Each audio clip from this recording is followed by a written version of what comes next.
Welcome to How Brands Are Built, where branding professionals get into the details of what they do and how they do it. I'm your host, Rob Meyerson. Thanks for listening.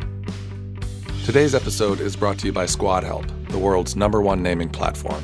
To use SquadHelp and start a naming contest today, go to squadhelp.com and start receiving custom name suggestions instantly. Before I start today's show, a couple of reminders. If you've recently started listening to the show, this is Season 2 of How Brands Are Built. This season, we're focused on brand positioning. The first season was all about brand naming. If you're interested, I encourage you to go back and listen to those episodes too, including the season wrap-up. Also, visit the blog at howbrandsarebuilt.com, where I'm posting notes and transcripts from these conversations, and you'll also find a bunch of articles about brand strategy. Some are written by me, some by other people in the branding world.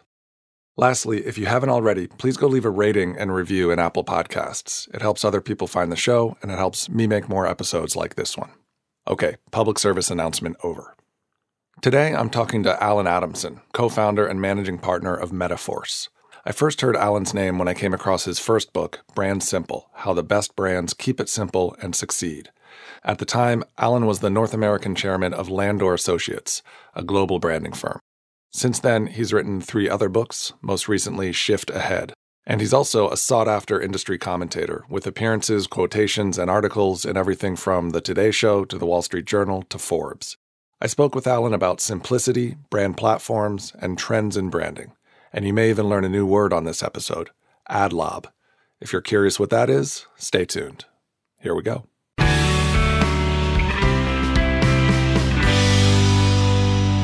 Alan Adamson, thank you so much for joining me. My pleasure. Thanks for inviting me. So, Alan, you were managing director of Landor in New York when I first discovered you. And while you were there, you wrote a book called Brand Simple, which I, just by way of background, I noticed that book because at the time I was at a firm called Siegel & Gale who talks about simplicity a lot. I think they may still be using a tagline, simple is smart. So when Brand Simple came out, I thought, oh, here's somebody else writing about the importance of simplicity in branding. I was trying my best to build your business. Well, I bought the book and thought, what can we learn from this? But since then, you've started your own firm, Metaforce. Is Metaforce a brand consultancy, or what kind of firm is it, and what kind of work are you doing? It's more of a growth consultancy. You know, if a company is not growing, or business is not growing, an organization is not growing, sometimes it's the result of their brand not being sharp enough. Mm-hmm. But sometimes they're, as we say in the biz, what they stand for is no longer relevant, right. And they've been shifted ahead. So I wanted to work off, some research I'd done for my latest book, Shift Ahead, as to why do some companies struggle to stay current. And sometimes there's a need to focus on their brand, but sometimes their brand is fine and they need to push other levers to accelerate growth. So when you are focusing on brand, and obviously that's what I want to talk about most here today, although I do want to hear about your latest book, a central idea in brand strategy and sort of what you just said, this idea of staying relevant and being focused on a simple idea. What are you calling that right now? Are you calling that brand positioning, or do you have some other terminology that you use? You know, I find that every day I wake up and other consultants come up with another buzzword to try to make the simple complex. You know, I bet you Steve Jobs never read many books on brand, right. Yet he probably has the best one. So I like to think of your brand as your story. You know, what do you want somebody, when they hear Rob's name, what do you want to pop into their head? If they hear Apple, what do you want to pop into their head? What's the story? And that is the positioning, or there are dozens of words for it. But what do you want to stand for when somebody hears your name? Right. And branding, of course, is how you get what the story is into people's heads. And both are complicated. And sometimes marketers struggle because they don't have a clear brand story. Great logos, great branding, but no story. Right. Sometimes they've got a great story that exists on a nice PowerPoint on their computer desktop, but they can't get into people's head because it's, they don't have the resources, or they don't know how to do it, or the story is too complicated. Right. So you need both pieces. The theory, as you know, is really easy. Right. Everyone gets the theory. I think what separates, brands that cook in the marketplace from brands that are footnotes is execution. When you document what a brand stands for on paper or in a PowerPoint presentation or whatever it is, to the extent that you feel that that's an important step for brands to take, do you include all these different piece parts and say, you do really need to have a a brand personality and you need to have X brand pillars that support your brand idea, or are you a little more fluid about it? Well, I think you've just brought up one of the key points from my Brand Simple book is that you sort of need all that, but if you try to get all that into what you want to stand for, by the time you finish writing your brand platform, you'll be out of business. I always like to think that the most important thing is to figure out what's the point of your story. What's the starting point? Get some focus. It could be about what you do. Could be about how you do it. Could be about your purpose. It could be about why you do something, your mission and your vision, and it could be about who you are, your personality.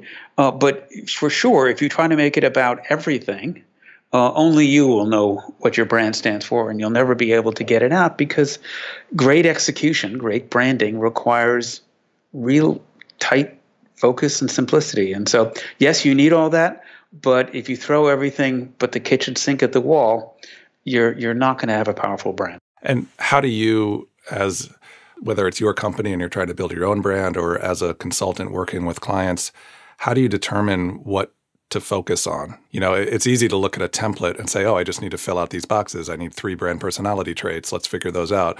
But if you're saying, it really could be any of these different things, and you need to determine which makes the most sense for your business, what's the process at a high level that you use to figure that out? Well, that's where the theory is easy, but the execution is hard again. It to some extent, of course, everything we've learned about brands, that they need your story. It needs to be something different that people care about, relevant differentiation. So, and that could be about what you do.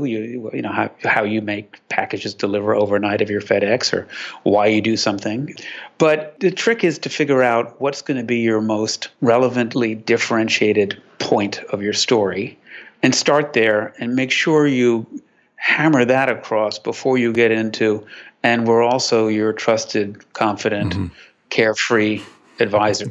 Genuine and... Right. Well, I'm sure there's no magic bullet to figuring that out, but do you have any consistent first step that you would take if a client comes to you and says, we need to rebrand, or we have a business strategy, but we need to build a brand?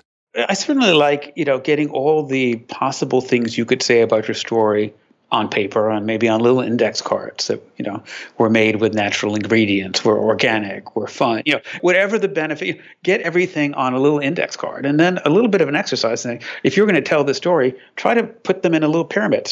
How do you start the story? I try to get people to say, if you're going to tell me one thing about your brand story, and the elevator doors closing, what is that one thing that you begin your story with? How do you start? What's the most important thing? And when people are forced to edit themselves, they do a better job. If in the olden days, when we were all watching 60-second commercials in front of one television set in the family room, you could make a long movie about 100 things about your brand story, and people were paying attention. Now, in the ADD world we live on, where people are multitasking and looking at 4 screens, you have about 5 seconds to tell your story clearly, and if it takes you longer than that, people are already tuned in. So I actually force the teams to build their stories in a pyramid form, trying to get to a point.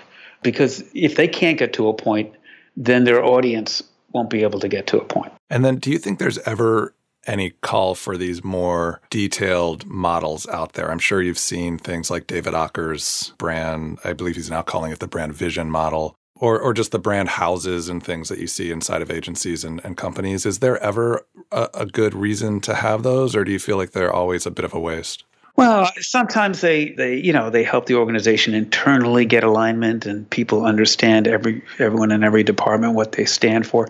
But often you can read one of those brand platform with 4 pillars and the house and the foundation and 100, and you could put your name over the company and you ask somebody to describe what it is, what are they, and you get generic words. So another tactic we try to do is where I started from a little bit, which is, you can have a good story, but if you can't execute it, if you can't do great branding, it doesn't matter. So one of the things we try to do is, we come up with 2 or 3 brand platforms, stories. It's simply articulated and crisply articulate as we can with some focus. And then we do a few prototype executions, because if you can't translate your strategy if you want to be the trusted yet funny yet serious brand, and you cannot create an execution that captures that, that's already a signal to you, if you would, that you got a problem. So by forcing early prototypes and saying, can you do great execution? You look at some of the best brands out there. I like to poke fun at Geico. Their brand strategy is, my 5-year-old, 15 minutes will save you 15%. Yes, you can go through that Warren Buffett owns them and that they also do motorcycle insurance. And, you could spend half an hour talking about Geico. But the core brand story is so tight and sharp that it permits you to do great execution, great branding. When I was in advertising, and if I would walk down, when I started in the Mad Men days, if I'd walk down to a big-time creative director with my brief from Procter & Gamble with the 15 benefits that Dawn dishwashing liquid was going to offer the user, or whatever the product I was working on, and I walked into her office, she would take my little brief of 14 PowerPoint slides, crunch it up, and throw it back at me. If you couldn't come up with it on a napkin or in 5 seconds, because great creative people wanted focus and simplicity in their brand platforms. And then we got into this world of every consultant trying to out-intellectualize and outthink someone else. And it became more complicated. Lots of good stuff there. But the trick is, how do you ladder up to some focus? A lot of what we end up delivering, it feels like, is, you've used the term brand story. And I know from the book, Brand Simple, you write these one-sentence, I guess, brand stories or brand drivers, I call them. It's the driving idea behind your brand. That it's the same sort of thing. Federal Express is FedEx is absolute certainty. There are 100 other things FedEx is about, right. But the core brand driver is about delivering absolute certainty to everyone who touches FedEx. In addition to these short brand driver statements that you use to really keep a brand focused, I've seen, and I'm sure you've seen, these very long sort of brand narratives or brand manifestos that are a little more evocative. They almost read like ad copy. Do you ever use those, or do you think that there's a good reason to do things like that with the client to help them understand what the brand is all about? Yeah, and to some extent, I think they work exactly as you just described it. They become ad copy, so you get a feel for, you try on that absolute certainty idea, and see if it feels right for the personality and the culture of the company, versus 4 people sitting and looking at a whiteboard that says, "Oh, absolute certainty, that sounds pretty good. Let's go with it." But so is that one example of a prototype? Yeah, so a manifesto could be a prototype or a corporate ad or a homepage. But the challenge is that manifestos get long, and if people aren't totally focused on, yes, we want to stand for absolute certainty, then you also need to have a manifesto saying, yes, we deliver absolute certainty, but sometimes we take our time and cover things very carefully, and we're not always sure the package will get there on time, but that's why we are in business. And you get more and more ideas and qualification, and it becomes a better story, but it's impossible to translate that mushier story into a powerful branding execution. There's a term that I've heard floating out there, ad lobs. I don't know if you've heard that. I've always attributed it back to Landor. It's for ad-like objects. Is that really something do you know if that came from Landor? Anytime something works, a lot of people take credit for it. So, I certainly know at Landor we ad lobs are an attempt to say, look, if you stand for Beyond Petroleum, here's what your brand starts to look like. Here's the types of ads you do. Here's what your stations may look like. Back to the prototyping. Because if management is not comfortable with service stations with solar panels and sponsoring sailboat races versus Indy 500, then it doesn't matter if you have a strategy deck that says we want to move beyond petroleum. You can't live it. So ad lobs or prototypes or manifestos help the organization understand, as a brand is about what you stand for, and also needs to be what you don't stand for, which is a harder part of branding for most people. This episode of How Brands Are Built is brought to you by Squad Help, the world's #1 naming platform. Here's how Squad Help works. You launch a naming contest to engage hundreds of naming experts. You're guided through an agency-level naming process that goes beyond traditional crowdsourcing. The platform uses AI and includes name validation features such as audience testing, trademark validation, linguistic analysis, and quality scoring. And Squad Help doesn't just do naming. You can also use their platform for taglines or slogans as well as logo design. To launch your naming contest today, go to squadhelp.com and start receiving custom name suggestions instantly. Squad Help, company, brand, and business name ideas by experts. Today's episode is also brought to you by Rev.com, offering fast, affordable, accurate audio transcription and captions. If you've heard me talk about Rev.com before, you know that I'm a big fan of their $1-a-minute transcriptions. I've used them for this show to transcribe episodes as well as for client projects. Right now, Rev is offering listeners of this show $10 off your first order. To get your $10 off coupon, visit rev.com/blog/HBAB for How Brands Are Built. Again, that's rev.com/blog/HBAB. Rev, transcriptions made simple. Back to this idea of how you find that the right brand idea for your brand, whether it's absolute certainty or something else. There's a line from Brand Simple that I just wanted to ask you about. It's I think it's in the end of the book where you have 10 kind of guiding principles for keeping the brand simple. And one of them is to find a different and relevant brand idea, look for the obvious. Can you explain what you meant by that? Well, everyone knows, brands need to solve a problem for somebody. They don't exist to keep people like you and I busy in the brand strategy business. They've got to taste better, work faster, make you smile, quench your. So, sometimes we get overcomplicated. And it reminded me of when I spoke to the folks for Brand Simple at Timberland, and he told me the story how his father started the company, and everyone was walking around in rubber boots and putting on galoshes when they went into the snow back in the olden days. And the founder of Timberland said, "Gee, I wonder why you have to use ugly rubber boots to stay dry. Why don't we make a shoe that's waterproof?" Which was pretty obvious, but no one had tried it. Right. So lots of great brands, why does a computer have to be hard to use? Why can't you talk to a computer? You ever wonder, I always thought Jerry Seinfeld would be a great brand manager.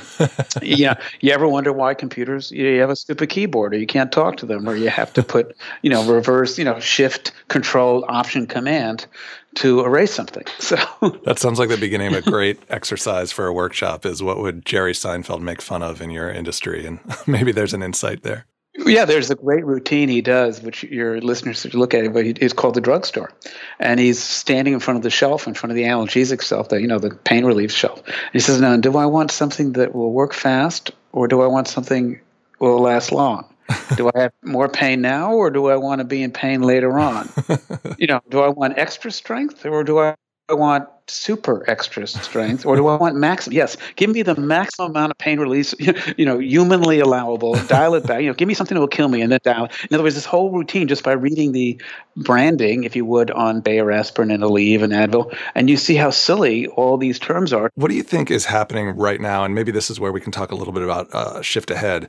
Just in the arc of your career, what do you feel like has changed about the way brand strategy is done? Is it to some degree in decline? Are there other things that are more important in business strategy or marketing overall now? Or is branding more important than ever? What's your take on just kind of the trend lines? I think, two things are happening that make branding still relevant, but much harder. One is that we've gone back to the future. It used to be if I had a headache, you ask your neighbor over the back of your fence, "What do you take for a headache?" Then we went through this whole period where you sat on a couch and watched people in white coats tell us to take this pill or that pill. But now we're back to, word of mouth is really important. And the funny thing about word of mouth is, and all your listeners know, is that no one shares ordinary. No one shares average. I took a flight to L.A. They got me to L.A., they didn't lose my bag. No one shares that. They'll either share, I took a flight to L.A.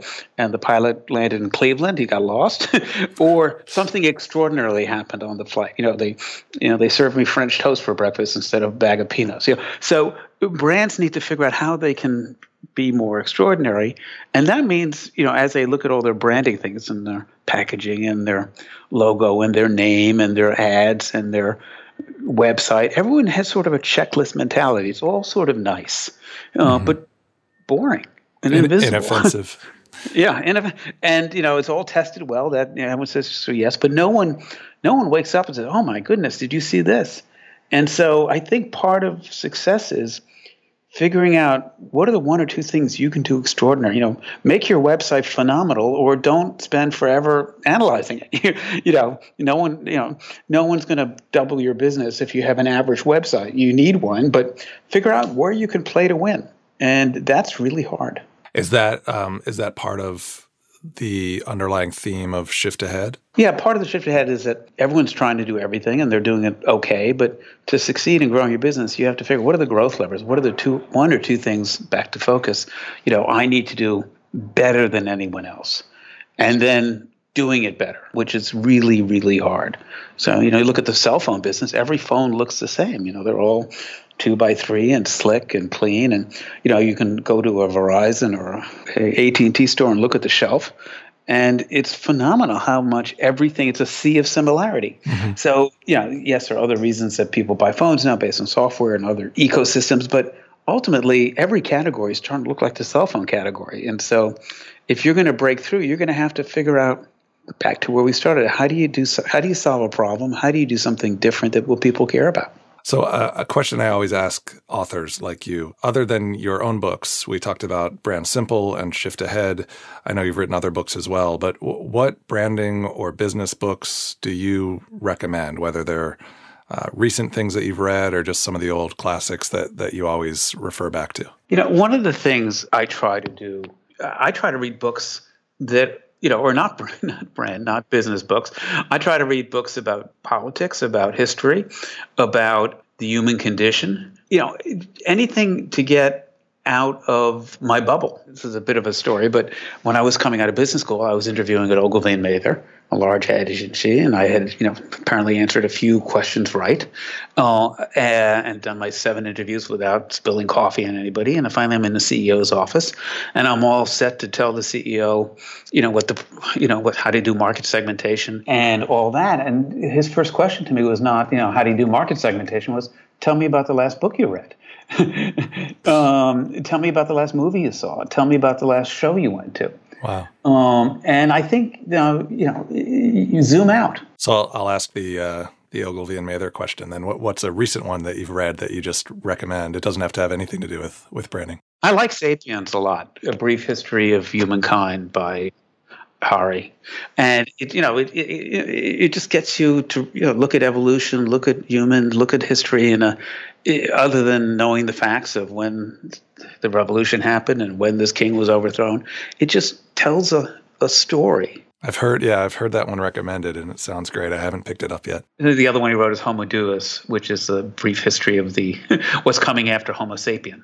And again, it's not quite Star Trek, but it gets you out of reading 14 books about brand platforms. Right.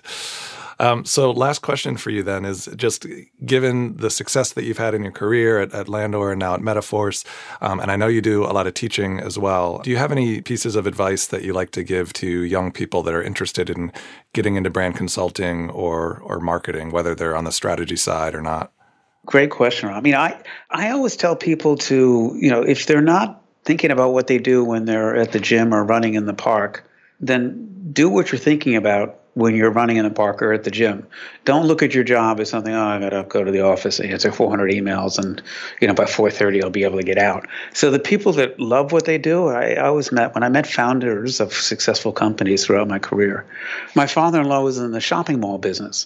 And I said, so what's so exciting about that? But he would take me on Saturdays and we'd walk the mall. It was a guided tour of a mall. Why was a food court here? Why was a sneaker store next to a sock store? And he was passionate about malls. He was there on a Saturday and Sunday loving it. And so whatever you choose to do something you love doing, because you'll do it better over time than if you're there just to make a buck. All right, Alan, well, I can tell that you're passionate about what you do, and I really appreciate you taking the time to share some of that passion and your insights about branding. Thanks for inviting me. It was fun talking to you. Thanks for listening to How Brands Are Built. If you liked this episode, please leave a review and subscribe at Apple Podcasts, Stitcher, SoundCloud, or wherever you listen to your podcasts. To learn more about Alan, visit metaforce.co, META force.co. His books are all available on Amazon. Brand Simple, which we talked about, Brand Digital, The Edge, 50 Tips from Brands That Lead, and most recently, Shift Ahead. For more on how brands are built, you can visit us online at howbrandsarebuilt.com or hbab.co, where you can check out show notes, articles, blog posts, and sign up for the newsletter. And if you'd like to get in touch with us, you'll also see all of our social media profiles listed there. How Brands Are Built is a production of Heirloom Agency, LLC. Our theme music is by Isha Erskine Project. I'm Rob Meyerson, and I'll talk to you next time.